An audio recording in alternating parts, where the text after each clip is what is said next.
Di Hikam itu ada cerita lucu, itu masyhur itu. Ada seorang wali tapi hamal, tukang mangkul barang karena dia seorang wali, setelah dapat makan satu piring cukup pulang dia, karena dia tidak ingin kaya. Setelah itu ibadah terus.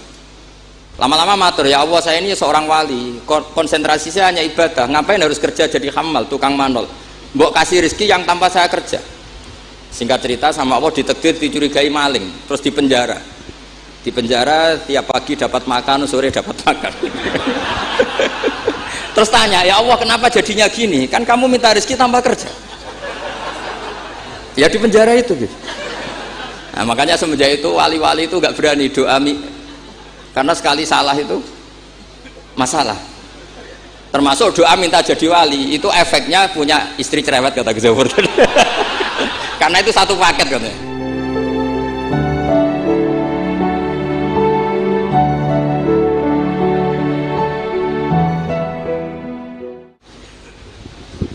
Assalamualaikum warahmatullahi wabarakatuh.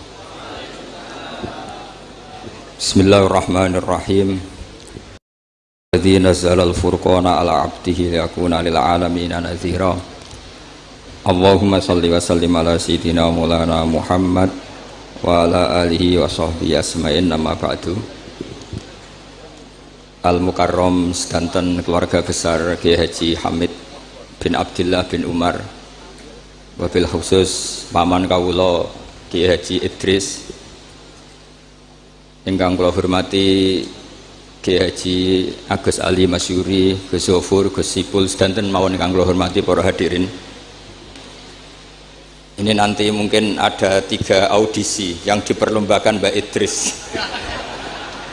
Mungkin Gus Zafur, saya, Gus Ali. Nanti yang menang yang terakhir karena mikir sing iso ngalahno piye.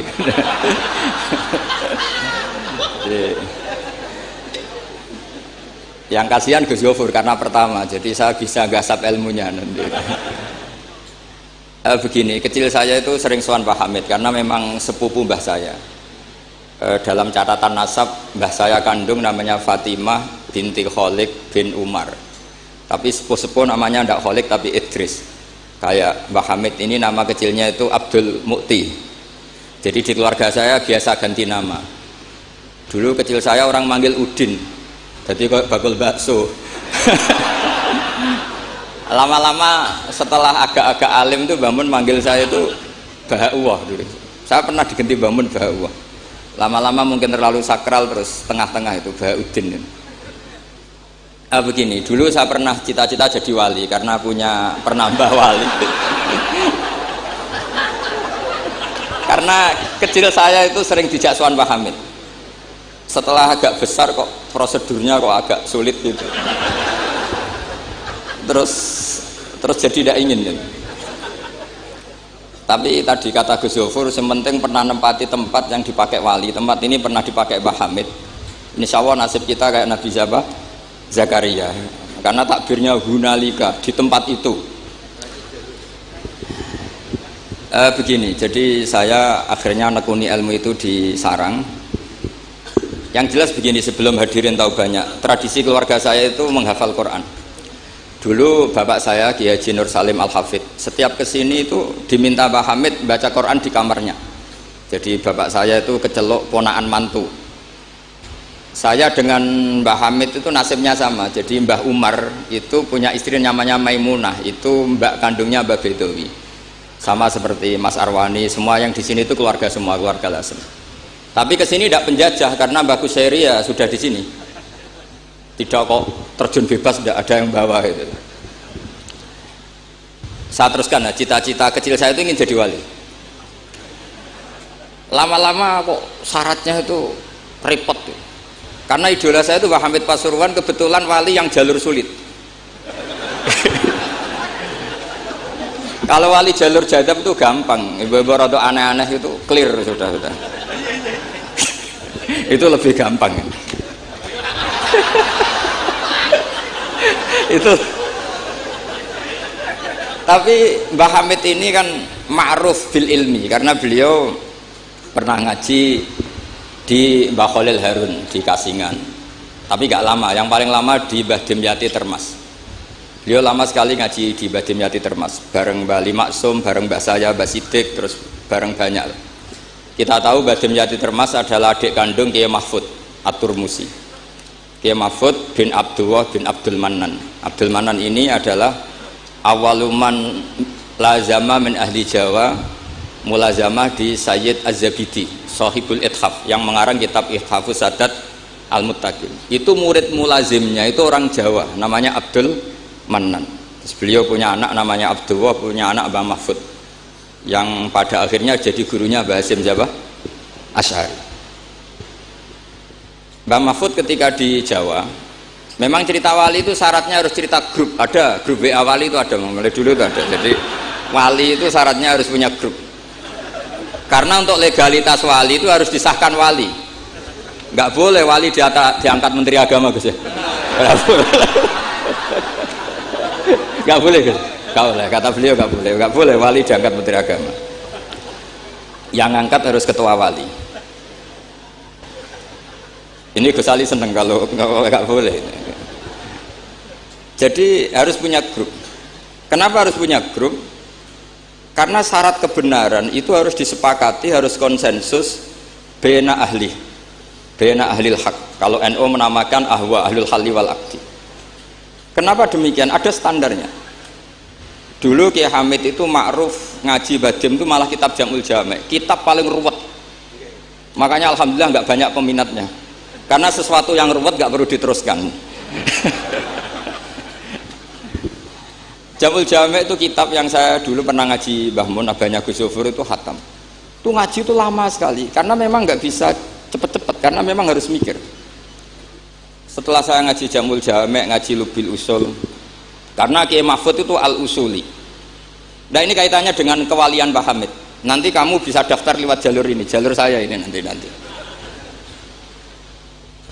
Kitab Usul Fiqih adalah sebetulnya kitab yang memudahkan kita jadi wali, meskipun pelajarannya susahnya minta ampun. Kenapa demikian? Karena Usul Fiqih itu yang memberi ruang bahwa qutbu hadaddin adalah al-istildad bil mubahat. Pada akhirnya poros utama agama ini adalah orang-orang soleh itu nikmati ma'abahahu, sesuatu yang dibolehkan Allah Subhanahu wa ta'ala. Saya dulu ya janggal, Mbah Mun itu kalau ketemu bapak saya itu ya guyon terus. Kiai Hamid di Lasem sama Singat kalau ketemu keluarganya sering guyon di ruang tengah itu di Pondok Fakhriyah. Karena mbah saya itu sepupu beliau. Dulu saya janggal, sampai Mondok Sarang ya semua ulama kalau ketemu pasti guyon. Ternyata memang menurut pandangan usul fikih hukum mubah itu tidak ada. Kenapa tidak ada? Karena mubah itu maknanya bisa dilakukan, bisa ditinggalkan. Padahal dengan melakukan mubah seseorang pasti meninggalkan keharaman. Watarkul haram wajib, padahal meninggalkan barang haram itu wajib. Makanya rata-rata pondok-pondok salaf itu jarang santrinya diharamkan rokok, ngopi. Karena kalau kangkang itu ngopi terus rokokan dangak-dangak, itu artinya kan nikmati suasana pondok. Kayak apa kalau itu di bar itu, di kafe. Jadi itu bukan ngopi, itu tarkul haram. Nah, ini saya mohon yang kangkang kecil-kecil jadi wali lewat itu saja. Sehingga tidur itu ya wajib, karena dengan tidur kamu tidak bisa maling, tidak bisa dugem, tidak bisa ke kafe, tidak bisa di perapatan lihat wanita-wanita cantik. Jadi wan naumu ibaratun antar kilmaasi. Itu cara pandang usul fikih. Sehingga dengan cara pandang seperti ini Allah ngendikan wa min ayatihi manamukum billaili wan nahar. Termasuk ayatnya Allah adalah kamu tidur baik malam maupun siang dan baik subuh. Jadi cara pandang adalah al-manam itu tarkul ma'asi. Sehingga orang-orang usul fikih, makanya ketika Mbah Hamid terkenal wali, kemudian setelah saya besar tahu bahwa orang alim sampai bisa menerjemahkan menazumkan sulam taufik macam-macam lah. Yang saya kenang adalah saya ini itu, saya tak matur Mbak Idris itu pernah Pak Alik saya ini apal diba, apal berjanji, apal burda. Itu juga karena mbah saya kandung namanya Mbah Fatimah. Cung, Pak Hamid itu jadi wali, itu mergo apal burda, apal diba. Karena saya masih ingin jadi wali, saya hafalkan. Akhirnya saya hafal. Saya tidak tahu ini kalau Gus Aziz ini hafal apa enggak. Padahal syaratnya mantunya orang Islam harus hafal Gus. Ini kan. Jadi saya ini Akhirnya saya hafal, sampai sekarang hafal. Tapi tidak untuk pidato, ya hafal saja. Kalau Pak Said Akil sirat, hafal terus ngendikan terus kalau pidato. Katanya kalau nggak hafal nggak NU katanya.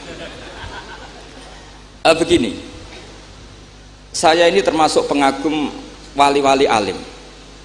Mimbenihim tentu Mbah Hamid. Pertama Mbah Mun terkenal wali itu juga diantaranya yang memaklumatkan itu Mbah Hamid. Ini ini ada Mas Arwani. Ketika Pak D. Taifur sama Mbah Hamid sama keluarga, beliau memutuskan sudah saya hanya sama keluarga. Ketika ada tamu dilihat sama Pak D. Taifur, itu siapa? Itu Gus Mun. Mbah Hamid spontan ngintikan rojulun alimun waliwah. Semenjak itu orang ke Mbah Hamid spontan komentari Mbah Mun rojulun alimun waliwah. Semenjak itu orang ya sama lah seperti Mbah Hamid dulu mungkin sudah wali, tapi maklumatnya ketika Habib Ja'far bin Syekhon memaklumatkan bahwa akan datang seorang wali, terus yang datang ngaji Ihya itu Kiai Hamid. Nah ini nunggu pengumuman berikutnya. Tapi tadi Gus Gofur sudah mengumumkan Gus Ali datang, ini juga wali ya. Ini. Jadi, anggap saja ini penobatan. Cuma yang agak masalah ini kan Gus Gofur itu pernah putus sama Gus Ali. Mbah Mun saja manggil Gus Ali le. Jadi ini kalau betul penobatan minal adna ilal a'la ini agak. Jadi ini tauliyatul adna lil a'la. Jadi ini agak masalah. Maka belum begitu sah ini nanti.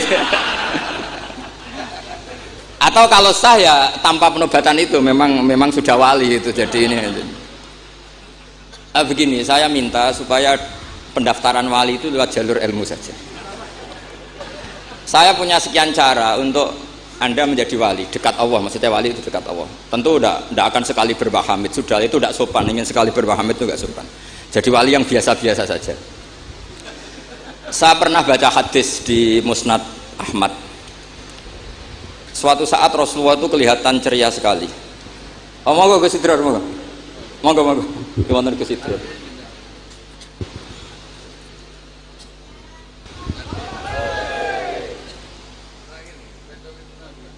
Monggo. Saya teruskan ya. Saya itu punya tradisi kalau ngaji itu tak takriri, termasuk Ihya. Itu juga karena saya dengar kabar setelah Mbah Hamid ditermas, kitab yang beliau ji dengan Habib Ja'far bin Syekhon itu Ihya. Tentu ngajinya Mbah Hamid jangan bayangkan kayak kangkang dia ini maknani terus nulis itu buatan. Ini sudah muqabalah apa? Sudah perbandingan, bukan ngaji istifadah enggak. Begini, yang memudahkan kita jadi wali adalah logika kita atau pikiran kita atau mindset kita itu ngikuti apa yang pernah digariskan Rasulullah SAW. Dan Anda jika melakukan itu pasti wali. Kenapa demikian? Karena begini teks hadisnya. Suatu saat Nabi itu kelihatan senang sekali, terus beliau ngendikan, ini ada di Musnad Ahmad. Absyiru ma'asyiral muslimin, innallaha ta'ala qad fatahalakum baban minas sama. Yaqulu absyiru ma'asyiral muslimin. Wahai orang-orang Islam, kamu harus senang. Karena innallaha ta'ala yubahi bikum al malaika. Allah membanggakan kalian kepada para malaikat. Kira-kira orang dibanggakan Allah itu wali apa enggak? Wali. Yaitu bahwa hadhil ummah, kata Allah, umat ini, umatnya Rasulullah SAW itu berstatus addu faridotan wantazoru ukhra. Umatnya Nabi adalah umat yang sudah melakukan subuh terus nunggu datangnya duhur, setelah duhur dilakukan nunggu datangnya asar begitu. Maka ketika Rasulullah SAW memuji hadil ummah, ini jalur wali lewat ilmu, itu umat ini distatuskan oleh Rasulullah itu apa? Fal mu'min baina hasanaten. Orang mukmin itu selalu diantara dua kebaikan, hasanatin qad qadoha wa hasanatin yantaziruha. Selalu dalam kebaikan yang sudah dilakukan, kayak tadi kita sholat subuh, kemudian kita menunggu sholat zuhur, sehingga setiap saat kita mati status kita adalah penunggu kebaikan. Jadi ini penting saya utarakan supaya orang mukmin selalu melakukan kebaikan dan menunggu akan melakukan kebaikan lagi, sehingga safarnya begitu terus, perjalanannya begitu terus, dan itu bisa menjadi niat. Kemudian sebagian ulama ini dibabkan di bab niat. Kenapa orang di surga selamanya padahal amalnya berdurasi, amalnya terbatas. Misalnya kita masuk surga, amal kita paling banter kan 60 tahun, 80 tahun. Kenapa kita di surga abadal abad? Itu oleh ulama seperti Imam Suyuti dibabkan bab niat. Karena kita punya niat, punya komitmen. Lau isna abadal abad la amanna ya abadal abad. Lau syi'na abadal abad ya la sholaina abadal abad. Karena kita punya niat, andai kan kita hidup selamanya, kita akan iman selamanya. Andai kan kita hidup selamanya, kita akan sholat selamanya. Nah, kenapa orang kafir mu'adzab abadal abad padahal dia kafirnya juga terbatas? Karena di hati mereka kalau hidup terus ya akan begitu terus. Sehingga disebut itu dibabkan di bab apa nih?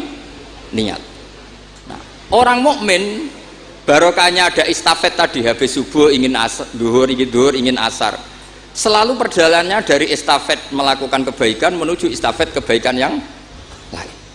Makanya orang mukmin kata Rasulullah Shallallahu Alaihi Wasallam, fal mukmin bena hasanatin, yaitu hasanatin qad qadaha wa hasanatin yantaziruha. Sehingga saya mohon sekali kalau jenengan sedang melakukan kebaikan harus langsung punya niat kebaikan yang lain, kebaikan yang lain. Makanya saya tetap berharap suatu saat setelah Mbah Hamid akan lahir wali baru, lahir wali. Ngenteni terus. Orang kudu kasil saiki ngenteni wae ben terus. Karena kalau kasil saiki malah ndak nganti ngenteni. Saya itu pernah kalah debat sama santri seumur-umur itu satu. Gus, jenengan sama saya itu masuknya surga cepat saya kan. Kenapa?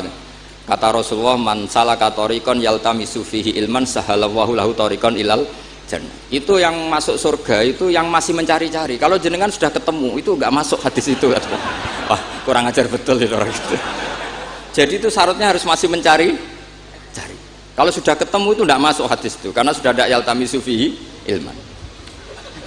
Ini saya ijazahkan kepada Gus-Gus yang muda. Saya ngijazahi Mbak Idris nggak berani. Tak ijazahkan ini sama Gus Aziz. Mbah Hamid dulu masyhurnya itu supaya orang-orang tua ini yaltamisu fihi ilman. Itu yang orang-orang sepuh itu kalau sowan beliau disuruh ngapalkan Quran. Ada yang 2 tahun mati, 4 tahun mati. Sementing kata beliau, kata Mbah Hamid sini, sementing kowe nuju golek ilmu cum. Termasuk Pak De Bukhari yang orang Lasem itu juga ngapalkan Quran. Ada yang 6 juz mati, 9 juz mati. Karena Mbah Hamid ingin semua orang itu yaltamisu fihi ilman, bahwa dalam kehidupan ini mencari-cari apa? Ilmu. Meskipun beliau tahu secara teori nggak sampai umurnya. Makanya kalau suwun yang sepuh-sepuh ini juga terus daftar wali nanti, terus belajar. Tapi jangan buku yang menyesatkan. Nah, kenapa begitu? Karena ulama dulu tuh ingin semua orang itu melakukan hasanatin qad qadaha wa hasanatin yang taziruha. Tapi Rasulullah karena tahu kalau orang terlalu kepedean itu masalah. Terus Nabi juga ngendikan wal mu'min baina makhafatin. Orang mukmin dalam ketakutan dua. Yaitu baina ajalin qad madha la yadri ma wallahu qadin fihi, ma wallahu saniun fihi. Wa baina ajalin qad baqiya la yadri ma wallahu qadin fihi. Itu betapa Rasulullah itu jami'ul kalim. Orang yang kalau ngendikan itu mudah difahami. Tapi kamu jangan selalu gembira. Kamu itu punya 2 ketakutan, dihimpit 2 ketakutan. Yaitu ketakutan masa lalu kamu, yang kamu tidak tahu Allah akan memperlakukan kamu kayak apa. Dan ajal yang akan datang, kamu juga gak pernah tahu nanti kamu diperlakukan Allah kayak apa.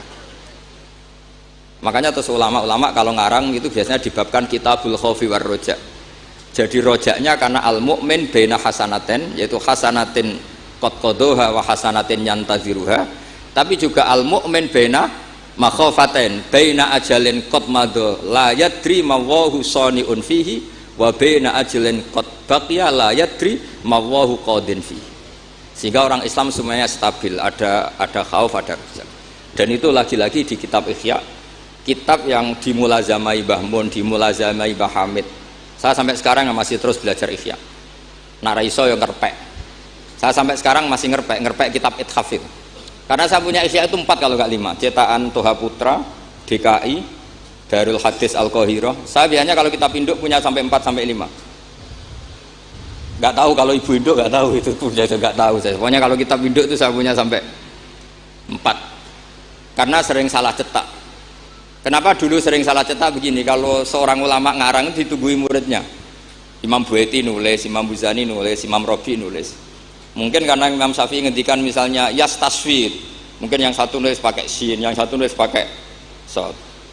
Sehingga kitab sekecil takrib itu ada wafinu shotin gak ada. Nah, karena kalau sekarang kan enggak di komputer kalau masternya sama ya sama. Terus kalau dulu enggak. Wa fi ba'din nusah kada, wa fi nusatin kada, karena muridnya beda. Problemnya ya nanti kalau muridnya pas geloyor ya enggak karu-karuan. Makanya ada sanad, salah petik itu jadi mati. Ada santri yang enggak pati ngalim, kitabnya dia itu Hayatun Sauda Dawaun min Kulida. Jadi kelebihan titik. Akhirnya dia cari ular hitam, khayah itu mana nih ular, sauda itu hitam, dawaun min kulida, penyembuh dari segala penyakit. Karena kitabnya pakai titik 2, dia cari ular hitam, kebetulan itu kobra. Ya dipatok mati. Ya sembuh betul, tidak sakit lagi. Ya. Ya dia kitabnya dia itu Hayatun Sauda. Padahal yang benar itu Habbatun Sauda. Jadi kalau salah titik itu resikonya seperti itu. Jadi Habbatun Sauda, kitabnya dia Hayatun Sauda. Nah berikutnya ini mungkin yang terakhir, ini trik jadi wali. Yang mintorikil ilm, seorang lagi mintorikil ilm. Banyak kitab menjelaskan bahwa Abu Yazid Al-Bustami itu tanya, ya Allah, orang sehebat saya itu siapa? Karena beliau itu ahli ibadah. Sama Allah dijawab oleh hatif ya tentu. Kamu tidak usah tanya caranya Allah jawab gimana. Tidak wali itu tetap nggak bisa tuh. Jadi wali dulu nanti tahu sendiri. Ditunjukin temannya yang pinggirnya itu loh, teman kamu yang tidur. Kenapa ya Allah? Ini orang sama saya husnudzon, tahu bahwa saya ini baik sekali, makanya ditinggal tidur. Kalau kamu ibadah terus, jadi ada gimananya gitu sama saya. Jadi, kamu jadi wali yang jalur itu aja, yang apa? Ya husnudzon itu. Sampai di Ihya itu ada makalah begini. Suatu saat zaman kalau sudah rusak, itu hatta yakuna ahsana a'malihim an-naum. Sehingga amal terbaik mereka itu tidur. Kenapa demikian? Saya pernah belajar juga sama bapak. Kalau bapak guyon tuh gini. Kan di Hikam itu ada makalah gini. Manusia itu siapa? Kata Hikam, man kanat mahasinuhu masawiyah. Manusia itu orang yang kalau baik saja buruk, apalagi pas buruk. Jadi manusia itu mangkanat mahasinuhu masawiyah, fakih falatakunu masawihi masawiyah. Manusia itu orang pas baik saja buruk, apalagi pas buruk. Terus tak tanya bapak, kalau niku pak imam masjid sing istiqomah, ya apa istiqomah? Tapi ono kemungkinan jen rai kelas nak dimami wong liya. Sama sih itu. Imam masjid ning desa-desa itu istiqomah, kadang niatnya ben gak kena wong liya. Sehingga banyak alumni yang ngantri itu gak jadi imam karena sampai watuk sampai pelo rafasnya tetap mau digenti dalile sanggang istiqomah. Tapi kita kan tidak tahu mereka ditindah wong liya apa enggak kan tidak pernah tahu.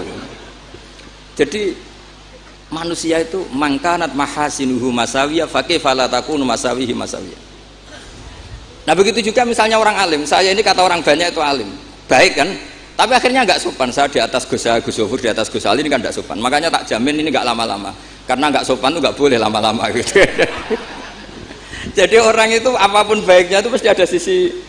Itu guyonannya orang-orang alim dulu itu sampai gitu. Man kanat mahasinuhu masawiyah fakih falatakunu masawihi masawiyah. Manusia itu orang yang saat baik saja ada buruknya, apalagi pas buruk. Coba kamu fikir itu bagus. Karena ngeringankan hisab, tapi ono tangga lara ra iso nulung, ono wong macam-macam ra iso nulung. Padahal fikir itu bagus. Allahumma ahyini miskinan wa amitni miskinan. Engkok sugih, ya apik iso nulung wong macam-macam, tapi mesti ono sombonge ora tak tulung ra urip kono. Terus sampean takok, "Lah carane piye, Gus?" Wong aku ora gurumu kok takoki. Tapi ini mau cerita. Jadi saya tolong siapapun yang jadi wali itu pikirannya harus ngiru ulama-ulama dulu. Ini yang terakhir, bapak dapat ijazah dari Pak Hamid itu gini, kalau mau ngaji atau baca apa, ya Allah saya niat kayak niatnya Syekh Abdul Qadir apa? Al-Jilani. Itu masyhur itu ijazah Pak Hamid. Karena kalau kita yang niat itu potensi salah, maka numpang niatnya Syekh Abdul Qadir Jilani. Setelah saya ngaji di sarang sama Mbah Mun, ternyata pola-pola itu dipakai. Daripada minta keliru, mendingan Allahumma inni as'aluka ma as'alaka bi abduka nabiyuka Muhammad wa asta'idzu bika masta'adza min habibuka nabiyuka Muhammad. Karena sekali doa itu keliru itu masalah. Di Hikam itu ada cerita lucu itu masyhur itu. Ada seorang wali tapi hamal, tukang mangkul barang di karena dia seorang wali, setelah dapat makan satu piring cukup pulang dia. Karena dia ada ingin kaya. Setelah itu ibadah terus. Lama-lama matur, ya Allah saya ini seorang wali, konsentrasi saya hanya ibadah, ngapain harus kerja jadi hamal, tukang manol, mbok kasih rezeki yang tanpa saya kerja. Singkat cerita sama Allah ditakdir dicurigai maling, terus dipenjara tiap pagi dapat makan, sore dapat makan. Terus tanya, ya Allah kenapa jadinya gini, kan kamu minta rezeki tanpa kerja. Ya di penjara itu gitu. Nah, makanya semenjak itu wali-wali itu gak berani doa karena sekali salah itu masalah. Termasuk doa minta jadi wali itu efeknya punya istri cerewet kata Gus Zafur. Karena itu satu paket katanya. Jadi wali tadi saya bikin 3 tip, Gus Zafur juga tipnya lebih keras lagi. Syaratnya harus punya istri apa tadi? Cerewet. Ya, wassalamualaikum warahmatullahi wabarakatuh.